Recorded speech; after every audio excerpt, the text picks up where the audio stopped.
Hello everyone তোমালোকক আমাৰ channel knowledge of সায়েন্সত স্বাগতম জনাইছো। আজি এই ভিডিওটোত আমি তোমালোকৰ কাৰণে ক্লাস 11 ফিজিক্সৰ চেপ্টাৰ 1 ইউনিট এণ্ড মেজাৰমেন্টৰ কেইটামান মোস্ট ইম্পৰ্টেন্ট কোৱেশ্চন ডিসকাশন কৰিম যিবোৰ তোমালোকৰ ফাইনেল এক্সামত আহিব পাৰে। তোমালোকে এই কোৱেশ্চনবোৰ মোৰ সমানে নোট ডাউন কৰি যাবা, তেনেহলে তোমালোকে পৰীক্ষাৰ আগত তোমালোকৰ ৰিভিশন কৰাৰ সুবিধা হ'ব আৰু প্ৰত্যেকটো কোৱেশ্চন মই তোমালোকক বুজাই দিম, সেই কনসেপ্টবোৰ তোমালোকে ভালকৈ বুজি যাবা। যেকেইটা কোৱেশ্চন আজি আমি ক্লাছত কৰিম সেইবোৰ ইম্পৰ্টেন্ট কোৱেশ্চন হয়, সো তোমালোকে ভালকৈ ভিডিওটো প্ৰথমৰ পৰা শেষলৈকে চাই যাবা আৰু মোৰ সমানে নোট ডাউন কৰি যাবা। আৰু ক্লাস 11 ৰ কাৰণে আমাৰ এটা হোৱাটসএপ গ্ৰুপ আছে, ডেসক্ৰিপচনৰ লিংক দি দিম, তাৰ পৰা আমাৰ হোৱাটসএপ গ্ৰুপটোত তোমালোকে জয়েন হৈ লবা। তেনেহলে পলম নকৰাকৈ আজি ভিডিওটো আমি স্টাৰ্ট কৰিছো। তো এক নম্বৰ কোৱেশ্চনটো দিয়া আছে, check the following equation dimensionally. মাত্ৰামূলক বিশ্লেষণৰ দ্বাৰা তলৰ সমীকৰণটোৰ সত্যাসত্য পৰীক্ষা কৰা। যদি আমাক যিকোনো এটা ইকুৱেশ্যন আমাক ডাইমেনশনালি কাৰেক্ট বুলি দেখুৱাব লাগে, তেনেহলে আমাক দেখুৱাব লাগিব left hand side is equal to right hand side. যদি আমি লেফট হ্যান্ড সাইড আৰু ৰাইট হ্যান্ড সাইডটো আমি ইকুয়াল দেখাব পাৰো, তেনেহলে আমি ক'ব পাৰিম সেই ইকুৱেশ্যনটো ডাইমেনশনালি কাৰেক্ট। আৰু যদি আমি দুটা লেফট হ্যান্ড সাইড আৰু ৰাইট হ্যান্ড সাইডটো ইকুয়াল নাপাও, তেনেহলে আমি কম সেইটো ইকুৱেশ্যন ডাইমেনশনালি কাৰেক্ট নহয়। তেনেহলে এছামিজ মিডিয়ামত দিয়া আছে মাত্ৰামূলক বিশ্লেষণৰ দ্বাৰা তলৰ সমীকৰণটোৰ সত্যাসত্য পৰীক্ষা কৰা। তাৰ পিছত আমাক তলত ইকুৱেশ্যনটো দিয়া আছে p = f.v, মানে আমাক এইটো লেফট হ্যান্ড সাইড দিয়া আছে আৰু এইটো ৰাইট হ্যান্ড সাইড। আমি যদি লেফট হ্যান্ড সাইড আৰু ৰাইট হ্যান্ড সাইড দুটা যদি আমি ইকুয়াল দেখাব পাৰো, তেনেহলে আমি ক'ব পাৰিম ডাইমেনশনালি কাৰেক্ট। আৰু যদি দেখুৱাব নোৱাৰো, তেনেহলে আমি কম ডাইমেনশনালি কাৰেক্ট নহয়। তেনেহলে আমি কোৱেশ্চনটো চাও, তোমালোকে ভালকৈ বুজি যাবা। তো প্ৰথমে আমাক যেটো গিভেন ডাটা দিয়া আছে আমি সেটো লিখি ললো, p = f.v। ইয়াতে p কি বুজাব লাগিছে যে p ইয়াতে বুজায় পাৱাৰ, f বুজাব লাগিছে ফৰ্স আৰু v বুজাব লাগিছে ভেলোসিটি। কথাটো বুজি পালা যে ইয়াতে যেটো আমি লিখিলো p = f.v, ইয়াত যেটো p আছে এইটো বুজায় পাৱাৰ, f টো বুজায় ফৰ্স আৰু v টো বুজায় ভেলোসিটি। এতিয়া আমি প্ৰথমে কি কৰিম, লেফট হ্যান্ড সাইড লম। তো নাও আমি লেফট হ্যান্ড সাইড ললো। তো লেফট হ্যান্ড সাইডত আমাৰ কি আছে, p আছে। তো p ৰ আমি ডাইমেনশন উলিয়াই লম। p ৰ আমি কি কৰিম, ডাইমেনশন উলিয়াই লম। তো p যদি আমি ডাইমেনশন উলিয়াও, p মানে পাৱাৰ, তো পাৱাৰৰ ডাইমেনশন, তো পাৱাৰৰ ডাইমেনশন হয় ml²t⁻³ আশা কৰিছো এইটো তোমালোকে জানা যে পাৱাৰৰ ডাইমেনশন কি হয়, ml²t⁻³ যদি কোনোবাই নাজানা তোমালোকে এইটো মুখস্থ কৰি লবা যে পাৱাৰৰ ডাইমেনশন কি হয়, ml²t⁻³। তো আমি লেফট হ্যান্ড সাইডত আমি পাৱাৰৰ ডাইমেনশন এইটো পালো, তো এইটোক আমি এক নম্বৰ ইকুৱেশ্যন বুলি কলো। এতিয়া আমি রাইট হ্যান্ড সাইড লম। তো রাইট হ্যান্ড সাইডত আমাক কি দিয়া আছে, রাইট হ্যান্ড সাইডত দিয়া আছে আমাক f.v দিয়া আছে। তো আমি রাইট হ্যান্ড সাইডটো লম, কি দিয়া আছে f.v, ইয়াৰ আমি ডাইমেনশন উলিয়াই লম। তো ইয়াৰ যদি আমি ডাইমেনশন উলিয়াও, তেনেহলে আমি এইটো কেনেকৈ লিখিব পাৰো, যদি ডট থাকে তেনেহলে আমি এইটো এনেকৈ লিখিব পাৰো fv cos θ। মানে যদি মধ্যত ডট থাকে তেনেহলে cos θ আহে, আৰু যদি ক্ৰস থাকে তেনেহলে sin θ আহে। যেহেতু ইয়াতে ডট আছে f.v, তেনেহলে এইটো কি হ'ব, fv cos θ হ'ব। আৰু যদি এনেকৈ থাকিলহেতেন f cross v, তেনেহলে এইটো কি হলহেতেন, fv sin θ হলহেতেন। কথাটো বুজি পাইছা, sin θ হলহেতেন। যেহেতু এইটো তোমালোকৰ কি আছে, f ডট আছে, তেনেহলে এইটো কি হ'ব, fv cos θ। এইটো ভেক্টৰৰ কনসেপ্ট হয়, আশা কৰিছো তোমালোকে এইটো জানা। তো ইয়াতে কি হ'ব, fv cos θ হ'ব, কাৰণ ইয়াতে ডট আছে। এতিয়া এইটোক আমি এনেকৈ লিখিব পাৰো নে নোৱাৰো, এই লাইনটোক আমি এনেকৈ লিখিব পাৰো যে f আৰু v। কথাটো বুজি পালা। এতিয়া আমি ইয়াতে কি কৰিম, যে এই f ৰ আমি ডাইমেনশন জানো, যে f ৰ ডাইমেনশন কি হয়, mlt⁻²। হয় না নহয়, এইটো হয় f ৰ ডাইমেনশন, যে f ৰ ডাইমেনশন কি হয়, mlt⁻²। তো এইবোৰ বেসিক হয়, এইবোৰ তোমালোকৰ ডাইমেনশন জানিব লাগিব। তো ফৰ্সৰ ডাইমেনশন কি হয়, mlt⁻²। তো তোমালোকে যদি কোৱা যেটো কেনেকৈ আহিল, তো তোমালোকে এটা ফৰ্মুলা জানা, কি ফৰ্মুলা, f = ma। তো আমি যদি m ৰ ডাইমেনশন উলিয়াও তেনেহলে কি হ'ব, ক্যাপিটাল এটা m হ'ব। আৰু যদি আমি এৰ ডাইমেনশন উলিয়াও, তো এৰ ডাইমেনশন কি হয়, lt⁻²। আৰু গোটেইটো যদি আমি মিলাই লিখো তেনেহলে আমি কি পাম, mlt⁻²। কথাটো বুজি পালা যে তোমালোকে যদি ভাবিব পাৰা যে f ৰ ডাইমেনশনটো আমি কেনেকৈ উলিয়াম, তো তোমালোকে এনেকৈ উলিয়াব পাৰা যে f = ma। তো m ৰ ঠাইত আমি কি লিখিব পাৰিম, ক্যাপিটাল এটা m লিখিব পাৰিম, কাৰণ m ৰ ডাইমেনশন কি হয়, ক্যাপিটাল এটা m হয়। আৰু m মানে কি, এসিলাৰেশন, তো এসিলাৰেশনৰ ডাইমেনশন কি হয়, lt⁻²। এতিয়া যদি আমি এই কেইটা মিলাই লিখো তেনেহলে কি হ'ব, m ইয়াতে m আছে m হল তো ইয়াতে l আছে l হল আৰু এটি কি আছে t টু দি পাৱাৰ -2 তো কি হল ml t to the power -2 তো ফোৰ্সৰ ডাইমেনশন কি হ'ব ml t to the power -2 তাৰ পিছত ইয়াতে দিয়া আছে ভেলোসিটি ডাইমেনশন কি হয় l t to the power -1 হয়নে নহয় তো ইয়াতে আমি ভেলোসিটি ডাইমেনশনটি কি বহাই দিলো l t to the power -1 বহাই দিলো এতিয়া আমি এই দুটা ক্যালকুলেশন কৰো ইয়াতে যদি সোৱা তোমালোকে ইয়াতে m এটা আছে তো আমি m এটা লিখিলো হয়নে নহয় m এটা আছে আমি কি কৰিলো m এটা লিখিলো ইয়াতে সোৱা ইয়াতে এটা l আছে আৰু ইয়াতে এটা l আছে আৰু এইবোৰ কি আছে পুৰণত আছে তো পুৰণত থাকিলে আমি জানো যে অপৰত দুটা কি হয় এড হৈ যায় মানে l1 আছে ক্ৰস কি আছে l1 যদি ইয়াতে পুৰণ থাকে তেনেহলে অপৰৰ পাৱাৰ দুটা কি হয় এড হৈ যায় তো 1 + 1 তেনেহলে কি হ'ব l2 হ'ব কথাটো বুজি পালা যে ইয়াতে এটা l আছে তোমালোকে ভালকৈ চোৱা ইয়াতে l আছে আৰু ইয়াতে l আছে হয়নে নহয় তো এইটো যদি আমি কৰো তেনেহলে l কেইটা আছে দুটা আছে মানে অপৰত 1 আছে তো ইয়াৰ ওপৰত কোনো নিউমেৰিক আছে 1 আছে তো এইটো এড হলে কিমান হ'ব 2 হ'ব তো আমি কি পালো m পালো আৰু l কিমান পালো 2 পালো এতিয়া ইয়াতে সোৱা t কি আছে -2 আছে ইয়াতে -1 আছে তো কি হ'ব মানে t -2 আছে আৰু কি আছে t -1 আছে তো এইবোৰ পুৰণত আছে তো পুৰণত থাকিলে কি হ'ব অপৰৰ পাৱাৰ দুটা এড হৈ যাব তো কি হ'ব -2 প্লাস p -1 -2 প্লাস p কি হ'ব -1 তো এইটো যদি আমি ক্যালকুলেশন কৰো কি পাম t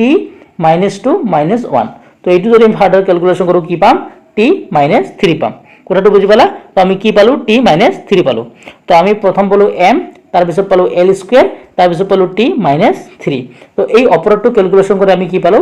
ml2 t to the power -3 কথাটো বুজি পালা নে যে আমি অপাৰেটৰটো ক্যালকুলেশন কৰি ইটো পালো কাৰণ ইয়াতে m এটা আছে m লিখিলো l দুটা আছে তো l2 হ'ব তো ইয়াতে t -2 আছে ইয়াতে -1 তো এইটো ক্যালকুলেশন কৰি আমি কি পালো t -3 পালো আমি এইটো ইকুৱেচন 1 দিছিলো আৰু এইটো আমি ইকুৱেচন কি দিলো 2 দিলো হয়নে নহয় এতিয়া যদি আমি ইকুৱেচন 1 আৰু ইকুৱেচন 2 কম্পেয়াৰিং কৰো তো ইয়াতে মই লিখিছো যে কম্পেয়াৰিং ইকুৱেচন 1 এন্ড 2 তো আমি যদি ইকুৱেচন 1 আৰু 2 কম্পেয়াৰ কৰো সোৱা ইকুৱেচন 1 ত কি দিয়া আছে ml2 t to the power -3 আৰু ইকুৱেচন 2 ত আমি কি পালো ml2 t to the power -3 মানে আমি লেফট হ্যান্ড সাইড আৰু ৰাইট হ্যান্ড সাইড ইকুৱেল পালো হয়নে নহয় ইয়াতে সোৱা তোমালোকে যে p ৰ কাৰণে আমি কি পাইছো ml2 t to the power -3 ঠিক একেদৰে আমি ৰাইট হ্যান্ড সাইড লৈ কি পালো ml2 t to the power -3 তো ইকুৱেচন 1 এন্ড 2 আমি কি পালো সেম পালো তেনেহলে আমি কি লিখি দিম যে যদি আমাৰ সেম ওলায় তেনেহলে কি হ'ব ইকুৱেচনটো ডাইমেনশনালি কাৰেক্ট তো লিখি দিছো এতেকে therefore লিখিব পাৰা p f dot v vector is dimensionally correct তো এইটো কোৱেশ্চন তোমালোকৰ 5 মাৰ্কৰ বা 3 মাৰ্কৰ কাৰণে আহিব পাৰে এইটো তোমালোকৰ মোস্ট ইম্পৰ্টেন্ট হয় তো এইটো নাহি যদি বানে আহে তোমালোকে লিখিব পাৰিব লাগিব কাৰণ মই তোমালোক কনসেপ্টটো বুজাই দিলো ইয়াৰ কাৰণে তোমালোকৰ ডাইমেনশন বল জানিব লাগিব এক্সিলাৰেশন ভেলোসিটি ফোৰ্স এইবোৰ ডাইমেনশন কি হয় জানিব লাগিব কোৱেশ্চনটো মই আকৌ এবাৰ তোমালোকক সামৰাইজ কৰি বুজাই দিছো যে ডাইমেনশনালি কাৰেক্ট দেখবলৈ হলে প্ৰথমে আমাক লেফট হ্যান্ড সাইড আৰু ৰাইট হ্যান্ড সাইডৰ ডাইমেনশনটো যদি ইকুৱেল হয় তেনেহলে আমি ক'ব পাৰিম যে এই ইকুৱেচনটো ডাইমেনশনালি কাৰেক্ট তো প্ৰথমে আমি লিখি ললো গিভেন যেটো দিয়া আছে p f vector dot v vector তো p টু কি বুজায় পাৱাৰ f টু বুজায় ফোৰ্স আৰু v টু বুজায় ভেলোসিটি তো ইয়াতে আমি লেফট হ্যান্ড সাইড ললো লেফট হ্যান্ড সাইড আমি লৈ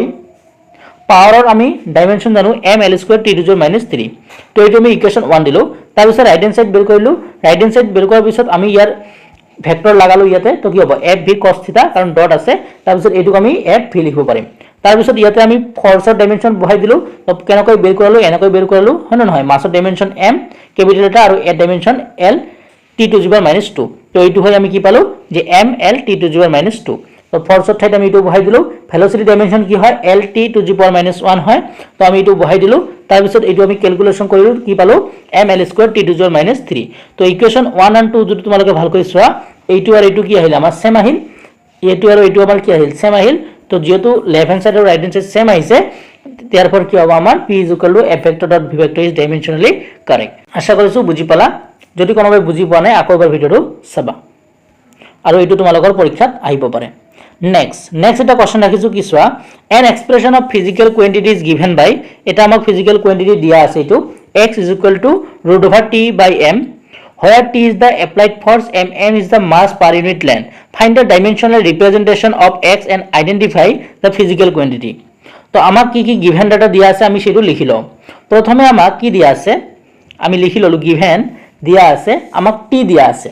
ইয়াতে সো আমাক কি দিয়া আছে কোশ্চেনটো সো আমাক t দিয়া আছে এটো t দিয়া আছে হয় না নহয় তো t টু কি বুজায় t is the applied force মানে t টু কি বুজায় ফোর্স তো আমি লিখি ললো যে t is equal to force হয়নে নহয় এতিয়া আমি অলপ আগতে পঢ়ি আহিলো যে ফলছৰ ডাইমেনশন কি হয় ml t to the power -1 আমি এই ফৰ্মুলাটো দি উলাইলো যে f = ma এই ফৰ্মুলাটো দি আমি উলিয়ে কি পালো যে ml t to the power -2 হয় ফলছৰ ডাইমেনশন এটো আমি কৰি আহিলো তো আমাৰ কোৱেশ্চনত দি আছে t তো t কি বুজায় এপ্লাইড ফৰ্স সেইকাৰণে লিখিলো t = ফৰ্স আৰু ফলছৰ ডাইমেনশনটো ইয়াতে লিখি দিলো তাৰ পিছত তলত আমাক কি দিয়া আছে m হয়নে নহয় তো m কি বুজায় তো ইয়াতে লিখি আছে সোৱা m is the mass per unit length মানে mass per unit length মানে কি ওপৰত m থাকিব আৰু তলত কি হ'ব l হ'ব বুজি পালা mass per unit length এটো কয় mass per unit length মানে আমি এনেকৈ লিখিব পাৰো তো এইটোক যদি আমি ক্যালকুলেশন কৰো তেনেহলে কি পাম m l ওপৰত 1 আছে তো ওপৰত গলে কি হ'ব ইয়াতে সব +1 আছে ওপৰত গলে কি হ'ব -1 হ'ব তো কি হ'ব m l two the power -1 কথাটো বুজি পালা তো এইটোক যদি আমি ক্যালকুলেশন কৰো mass per unit length মানে আমি এনেকৈ লিখিব পাৰো তো এইটো ইয়াতে +1 আছে ওপৰত গলে কি হ'ব -1 হ'ব তো আমি কি লিখিব পাৰিম m l two the power -1 তো ইয়াতে লিখিছো mass per unit length যেটো আমাৰ কোৱেশ্চনত দিয়া আছে তো আমি ইয়াৰ পৰা কি লিখিলো এটো ডাইমেনশন কি পাম m l two the power -1 পাম কেনেকৈ পালো যে ওপৰত m হ'ব তলত l হ'ব ইয়াতে +1 আছে ওপৰত গলে কি হ'ব m l two the power -1 হ'ব আশা কৰিছো এইবোৰ সিম্পল ম্যাথ তোমালোকে জানা তো আমি t ডাইমেনশন পাই গলো আৰু m ৰ ডাইমেনশন পাই গলো এতিয়া আমি সেইটো কি কৰিম এই ইয়াতে বহাই দিম আমি এইটো ইয়াতে বহাই দিম তেনেহলে সোৱা নাও আমাক কি দিয়া আছে এদি x ৰ ডাইমেনশন লিখিলো তো ইয়াতে কি কৰিম আমি এনেকৈ আমি কি কৰিম ওপৰত কি দিয়া আছে t দিয়া আছে তো t ডাইমেনশন কি আছে এইটো তো t ঠাইত আমি এইটো বহাই দিলো আৰু তলত কি আছে m তো m ৰ ঠাইত আমি এইটো বহাই দিলো বুজি পালা যে আমাৰ এনেকৈ ইকুৱেশনটো আছিল x √t / m হয়নে নহয় তো t ঠাইত আমি t ডাইমেনশনটো বহাই দিলো মানে ফলছৰ 2 আৰু m ৰ ঠাইত আমি মাস পাৰ ইউনিট লেন্থ এইটো ডাইমেনশনটো বহাই দিলো বহাই দিয়াৰ পিছত এইটো আমি ক্যালকুলেশন যদি কৰো ইয়াতে সোৱা m কি আছে এই m টো আৰু m টো কটাকটি গল হয়নে নহয় তাৰ পিছত সোৱা তোমালোকৰ ইয়াতে কি আছে l এটা আছে ইয়াতে কি আছে ওপৰত l1 আছে আৰু তলত কি আছে l টু দি পাৱাৰ -1 আছে তো এইটো যদি আমি ক্যালকুলেশন কৰো ওপৰত 1 আছে তো এইটো মাইনাস আছে ওপৰত গলে কি হ'ব +1 হ'ব তো l আমি কি পাম 2 পাম কথাটো বুজি পালা ইয়াতে 1 আছে তো ইয়াতে -1 আছে তো -2 ওপৰত গলে +1 হ'ব তো আমি l কি পাম 2 পাম তো কি হ'ব ইয়াতে l2 হ'ব আৰু mm টো কটাকটি গল হৈ গল তাৰ পিছত সোৱা তোমালোকে t ওপৰত কি আছে t ওপৰত -2 আছে তো আমি কি লিখিলো t টু দি পাৱাৰ -2 কথাটো বুজি পালা তো আমি এটো কি পালো l square t to the power -2 কথাটো বুজি পালা না mm টো কটাকটি গল তাৰ পিছত এইটো আমি ক্যালকুলেশন কৰি কি পালো l স্কয়াৰ পালো আৰু ইয়াতে t টু দি পাৱাৰ -2 আছে তো আমি t টু দি পাৱাৰ -2 লিখি দিলো এতিয়া সব তোমালোকে এই স্কয়াৰটোৰ লগত এই 2 টো কটাকটি গল তেনেহলে ইয়াতে কি আহিল l আহি গল ইয়াতে l আহি গল আৰু ইয়াৰ লগত এই স্কয়াৰটোৰ লগত এই 2 টো কটাকটি গল তেনেহলে ইয়াতে কি আহি গল t টু দি পাৱাৰ -1 আহি গল বুজি পালা t টু দি পাৱাৰ কি আহি গল -1 আহি গল আমি জানো যে যদি আমাৰ এনেকৈ থাকে 2 স্কয়াৰ তেনেহলে ৰুটৰ লগত 2 টো কটাকটি যায় তেনেহলে কি থাকে 2 থাকে হয়নে নহয় তো এইটো কথা তো ইয়াতে কি হ'ল ৰুটৰ লগত এই 2 টো কটাকটি গল তো ইয়াতে l আহি গল আৰু এইটোৰ লগত এইটো কটাই গল তেনেহলে কি আহি গল t টু দি পাৱাৰ -1 একোনে মানে 1 আছে ন তেনেহলে এইটো কি পালো আমি l t to the power -1 এতিয়া আমাক কোৱেশ্চন খুদিছে যে আমাক x টো উলিয়াব লাগে আৰু x টো কি ফিজিক্যাল কোয়ান্টিটি হয় হেতু লিখিব লাগে ইয়াতে আমি x টো উলিয়াই দিলো কি হল l t to the power -1 আমি উলিয়াই দিলো হয়নে নহয় তো এতিয়া কি ইছু স ডাইমেনশন অফ x ইজ কি পালো এটো পালো l t to the power -1 পালো আৰু এটো কি হয় অলপ আগতে আমি কৈ আহিলো যে l t to the power -1 টো কি হয় ভেলোসিটি হয় এটো ভেলোসিটিৰ ডাইমেনশন হয় তেনেহলে x টো কি হ'ব ভেলোসিটি হ'ব আশা কৰিছো কোৱেশ্চনটো বুজি পালা আকৌবাৰ মই সামৰাইজ কৰি বুজাই দিছো যে আমাৰ কোৱেশ্চনত t দিয়া আছে t কি দিয়া আছে t ইজ দা এপ্লাইড ফৰ্স তো ফৰ্সৰ ডাইমেনশন কি হয় ml t to the power -2 হয় আৰু আমাক m দিয়া আছে m কি মাস পাৰ ইউনিট লেন্থ তো আমি লিখিলো মাস পাৰ ইউনিট লেন্থ তো এইটো যদি আমি ক্যালকুলেশন কৰো তেনেহলে আমি এইটো পালো এতিয়া আমি কি কৰিলো এই ইকুৱেশন দুটা মানে t আৰু m ৰ ডাইমেনশনটো আমি ইয়াতে বহাই দিলো এই ইকুৱেশনটো বহাই দিলো তো এইটো বহাৰ পিছত আমি এনেকুৱা পালো তাৰ পিছত এইটো আমি ক্যালকুলেশন কৰি এইটো পালো তাৰ পিছত এইটো ক্যালকুলেশন কৰি আমি কি পালো l t to the power -1 তো ডাইমেনশন অফ x ইজ আমি কি পালো l t to the power -1 তো x টো কি বুজাব লাগিছে ভেলোসিটি কাৰণ এইটো কি হয় ভেলোসিটিৰ ডাইমেনশন এইটো ভেলোসিটিৰ ডাইমেনশন হয় তো আজিৰ ক্লাছত আমি এই দুটা কোৱেশ্চন কৰিলো আৰু এই দুটা মোস্ট ইম্পৰ্টেন্ট কোৱেশ্চন হয় তোমালোকৰ ফাইনাল এক্সামৰ কাৰণে সো তোমালোকে এই দুটা কোৱেশ্চন বহিত নোট ডাউন কৰি লবা আৰু তোমালোকে এইবোৰ ৰিভাইজ কৰিবা আৰু এনেকৈ আমি তোমালোকক ভিডিঅ'ত দি যাম আৰু ইয়াৰ পিডিএফ টো আমাৰ WhatsApp গ্ৰুপত দি দিম তোমালোকে আমাৰ WhatsApp গ্ৰুপত জয়েন হৈ লবা সো আজি ভিডিঅ'টো আমি ইয়াতে সামৰিছো নতুন এটা ভিডিঅ'ৰ লগত তোমালোকৰ লগত পুনৰ দেখা দেখি হ'ম ভিডিঅ'টো সজনে তোমালোকক ধন্যবাদ জনাইছো